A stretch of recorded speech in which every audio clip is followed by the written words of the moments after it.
The Marine Air Ground Task Force is the backbone of what the Marine Corps does as a fighting force as a whole. This is a concept we came up with after the Korean War in the 1950 to 53 timeframe. And what it is a task organization of Marines that includes the ground combat element, the aviation element, the air combat element, or ACE, and it also includes the support personnel. This organization is sized to whatever the need is.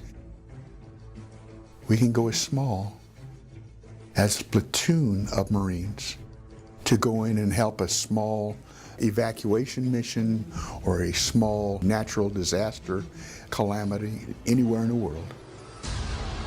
So the MAGTF as a whole can't function without every one of those assets or entities and all those Marines, those people putting forth their best effort. Because if you look at it, everything the Marine Corps does, no matter what MOS it is, it's somehow, some way tied to a Lance Corporal kicking a door in.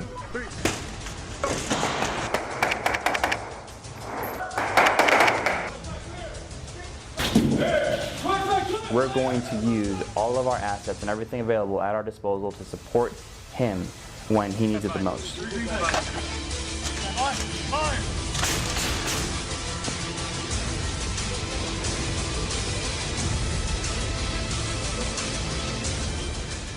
It is designed to help out or to assist in the taking of an objective of an infantry battalion, if you really look at it.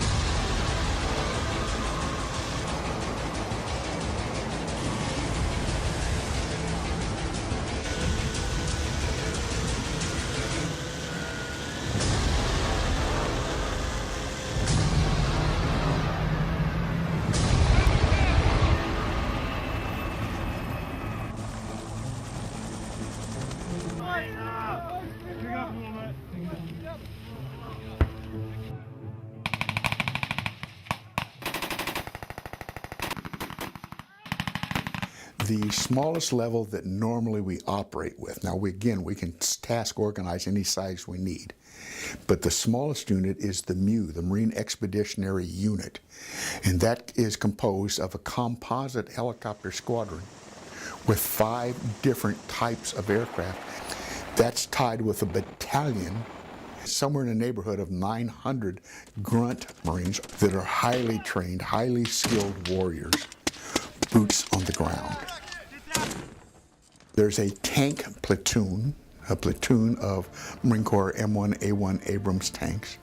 There is an amphibious tractor platoon that can carry the Marines ashore in amphibious tractors, along with the helicopters that operate from the flight deck of one of the amphibious ships. And then, of course, you've got the combat service support element that's there to supply whatever the Marines need. They're covered by a Navy carrier battle group that shadows this amphibious ready group with F-18s aboard, including Marine F-18s on the aircraft carriers that cover the Marines should they have to make a landing. That's the small unit, that's the MU.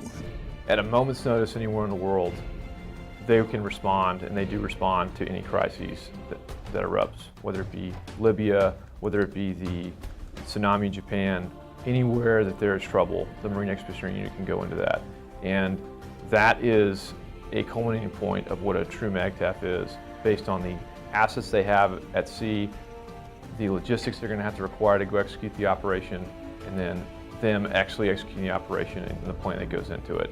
Anywhere at any time in the world at a moment's notice, the Marine Expeditionary Unit can be called upon to do just about anything. What makes us unique is our ability, because we have all of those elements in our own force. We have the ground Marines. We have an extraordinary Marine Air Force. The only reason the Marine Corps has aviation is close air support of those Marines on the ground. And to top it all off, then We have an extraordinary list of capabilities with our combat service support. This organization is, Lord knows, one of the premier battle organizations in the entire world because of this full, complete package that we hit the beach with. But it is much more than that. It is a disaster relief organization without equal anywhere in the world. Nobody does it better than the United States Marine Corps, with 10% of our nation's armed forces and 5% of the armed forces budget. We provide this capability worldwide. There is nothing that can stop us.